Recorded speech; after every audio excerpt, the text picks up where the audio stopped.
ნოტაზე რომ გავაგრძელოთ, ბატონ ბიძინა ივანიშვილს მინდა მივულოცო დაბადების დღე და 70 წლის იუბილე. როდესაც გარდატეხაზე და გარდამტეხ ცვლილებებზე არის საუბარი, შეუძლებელია არ ვისაუბროთ ბატონ ბიძინა ივანიშვილის გარდამტეხ როლზე ჩვენი ქვეყნის ცხოვრებაში. 2012 წელს მან მთლიანად შეცვალა ჩვენი ქვეყნის განვითარების მიმართულება. თქვენ გახსოვთ რა ვითარება იყო საქართველოში 2012 წლამდე. 2011 წელს ვიდრე ბატონ ბიძინა ივანიშვილი გააკეთებდა თავის განაცხადს პოლიტიკაში შემოსვლასთან დაკავშირებით, იმედის კი ჰქონდათ დაკარგული საღადმოაზროვნე ადამიანებს ჩვენს ქვეყანაში, იმედი იმისა, რომ რაიმე შეიძლებოდა შეცვლილიყო არსებითად ჩვენს ქვეყანაში. ყველას მინდა შეგახსენოთ რა ვითარება იყო 2011-12 წლებში. დემოკრატია ფეხქვეშ გათელილი, სამართლის უზენაესობა, სამართლებრივი სახელმწიფოს იდეა ფეხქვეშ გათელილი, ადამიანის უფლებები ფეხქვეშ გათელილი, ადამიანის ღირსება, საკუთრების უფლება, ბიზნესის თავისუფლება, მედიის თავისუფლება, მედია პლურალიზმი, ყველაფერი იყო ფეხქვეშ გათელილი. და ასეთ პირობებში, რა თქმა უნდა, ნამდვილ თავგანწირვა საჭიროებდა პოლიტიკურ პროცესში შემოსვლა. მით უმეტეს ადამიანისგან, რომელსაც კიდევ ერთხელ ვიტყვი, ძალიან ბევრი რამ ჰქონდა დასაკარგი და შეიძლება ყველაზე მეტი ჰქონდა დასაკარგი. და სწორედ ამ დროს გადადგა მან ეს პრინციპული ნაბიჯი და გარდატეხა შეიტანა ჩვენი ქვეყნის განვითარებაში და ჩვენი ქვეყნის ცხოვრებაში. და მას შემდეგ საქართველოში არის დამკვიდრებული დემოკრატიული სისტემა, სამართლებრივი სახელმწიფოს იდეის რეალიზება გახდა შესაძლებელი, სამართლის უზენაესობა არის უზრუნველყოფილი, ადამიანის უფლებების დაცვა, ღირსების დაცვა, ადამიანის ღირსების დაცვა, საკუთრების უფლება აღდგა როგორც ასეთი ჩვენს ქვეყანაში, ბიზნესი არის თავიდან ბოლომდე თავისუფალი, გვაქვს მედია პლურალიზმი, ყველა მიმართულებით გარდამტეხი ცვლილებები არის, რა თქმა უნდა, ბატონი ბიძინა ივანიშვილის დამსახურება და რაც შეეხება 2022 წლის შემდეგ განვითარებულ მოვლენებს.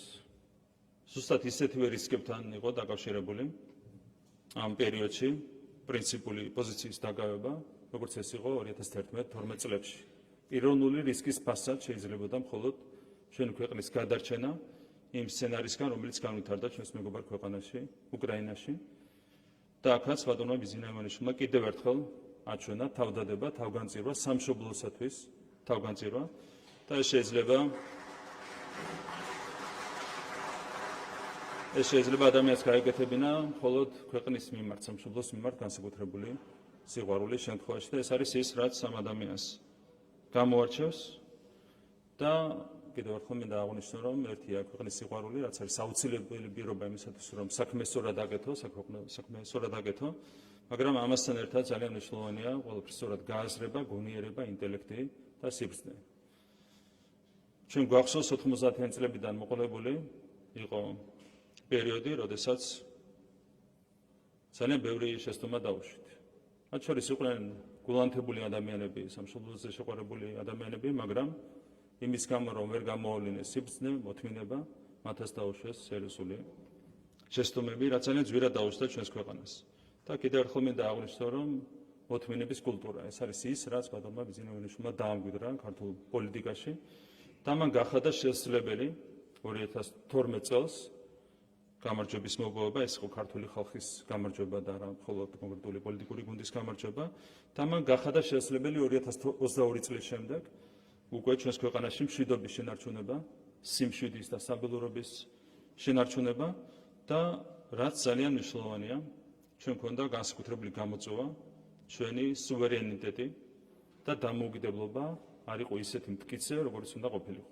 ჩვენ ვართ პატარა ქვეყანა და რა თქმა უნდა, ჩვენი გამოწვევები არის განსაკუთრებული, თუმცა ჩვენ გვაქვს ღირსება და ნებისმიერი ღირსეული სახელმწიფოსთვის მნიშვნელოვანია სუვერენიტეტი და დამოუკიდებლობა იყოს მტკიცე.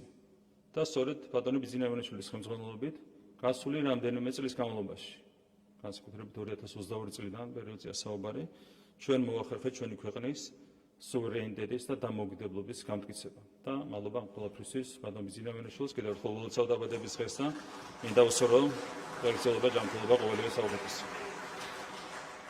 მადლობა ყველას.